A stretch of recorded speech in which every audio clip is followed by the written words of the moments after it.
Hi everyone, my name is Luocia. I'm currently a physiotherapy resident and I graduated from Western University. I completed my PCE in July 2023 and I passed on my first try, so I'm hoping that I can have some useful insight to share with you guys.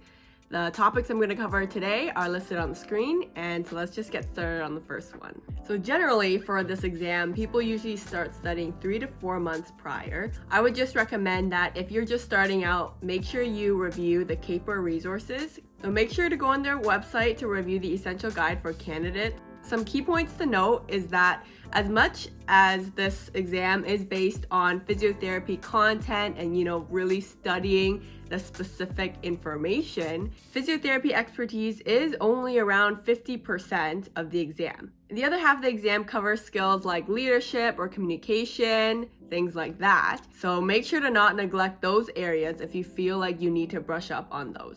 Also, within the physiotherapy expertise category, MSK makes up half of that. So that kind of tells me that a lot of my studying for the content should be focused on MSK content rather than the other topics like neurology or cardio-resp. So in terms of the resources that are typically used, I know a lot of my classmates use the free UBC guide, which I will link down below. Thank you so much, UBC. And the other option that a lot of my classmates opted for is the PTDI, sorry, I'm reading down below, which is the Physiotherapy Development Institute course. And this is not free. It was around $800. I was told that there was a deal for Western students for those who signed up early. They were able to pay only 50% of the price, but even 50% was $800, which is quite steep in my opinion. I'm going to briefly compare the two resources available. For the UBC guide, they lay it out in terms of the different headings listed on the blueprint. And that is pretty useful, so you know that you're not missing anything and you just go in order. I found that when I was going through the jot notes, I had to search things up on the side at the same time, just to refresh my memory on the background information a bit more. I did have a little bit of frustrations for that because it was taking me longer to go through content than I expected because I had to search things up. That could have been just like a me issue, but the pros of using the UBC guide is that it's self-directed, so you can have freedom to choose the order that you want to go through, the amount of time you want to allocate for each topic, depending on maybe your baseline knowledge of each topic. There's just more flexibility and control if you go with that option. So if you do decide to take the course, you are provided with a lot of useful resources. So for one, you get a physical book outlining the topics. You have the online lectures. They provide you with quizzes and practice tests where the founder of the course, Cash, would go through the answers and the reasoning behind the answers through Facebook Live sessions. He also provides statistics depending on how well you do on the practice exams, whether you should defer the exam or you should keep your exam date and write it as is. In terms of specifically the physical book in comparison with the UBC guide, I would say it is more comprehensive. I really liked how the MSK section was laid out because it would go through the body section by section, reviewing the anatomy first and then going into the various conditions that relate to what you need to know for the exam. He also provided mnemonics and kind of tricks here and there to help remember difficult concepts more easily. So for example, for the nerves that innervate the various muscles of the arm and the forearm, he had specific mnemonics for those that made it a lot easier to remember. And also, I remember in the neurological section, he had a lot more information on stroke and the different types of strokes compared to the UBC guide, which was a very bare-boned in terms of the stroke section. So in terms of how I specifically prepped, I did use a combination between the UBC guide as well as the book from the course. So I started studying 4 months out. So the first 2 weeks was my soft studying phase where I was looking into resources, planning my schedule. Then the month after that, I started studying my neuro content. I decided to do neurology first because I was in the process of completing my inpatient stroke rehab placement. So I was thinking that because I was going through it during the day, it would help me consolidate the information I was studying. The next month I studied MSK.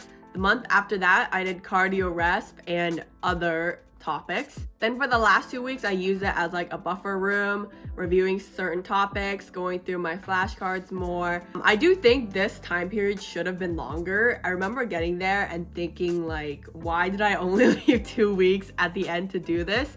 So if I could go back, I would make that time period longer. In terms of the resources I use, first neuro unit, I use the UBC guide. For MSK, cardio rest, and other, I use the book from the course. Now, I'm not telling you to do this, but I'm just pondering upon whether the possibility is there. Now, if you have a friend that's writing the exam in May, I think May or March, or the earlier exam date, and they took the course, it seems like they would still have the book available. Technically, they're not supposed to do this because on the book, they have this huge watermark of their name. Cash said he will sue you if you share the book.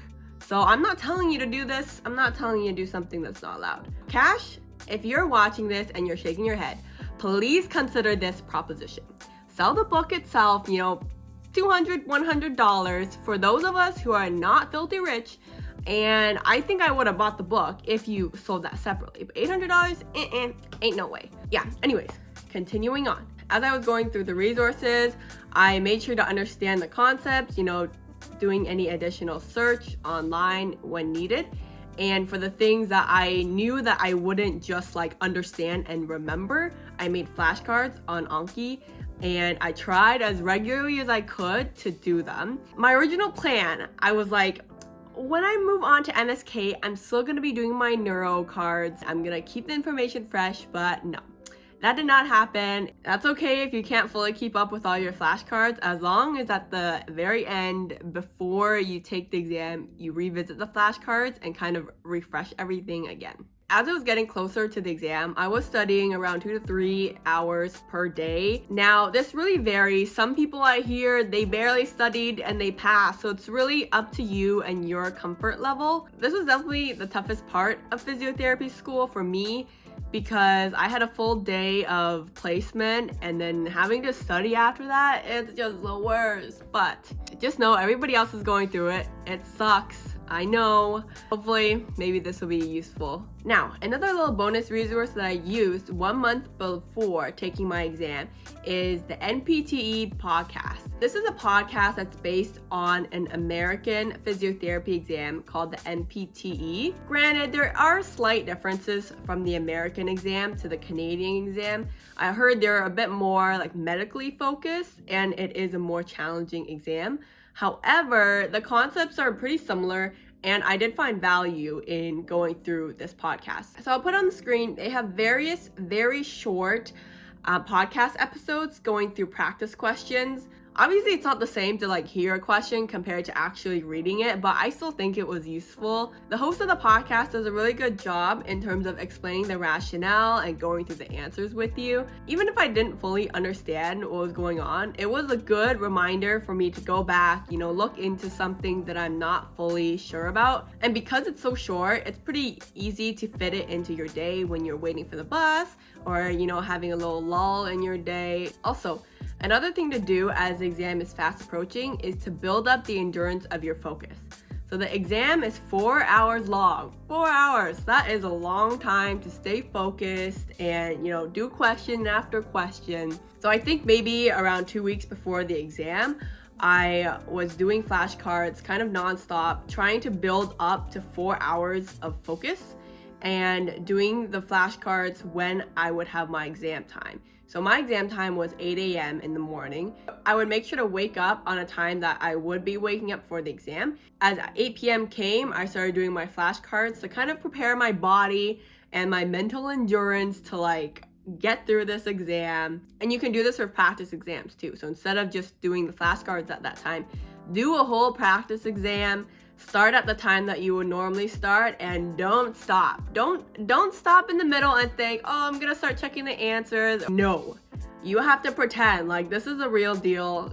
Sit there and go through it and you'll get used to it. So when the exam actually comes, it doesn't feel as mentally fatiguing to go through all of those 200 questions.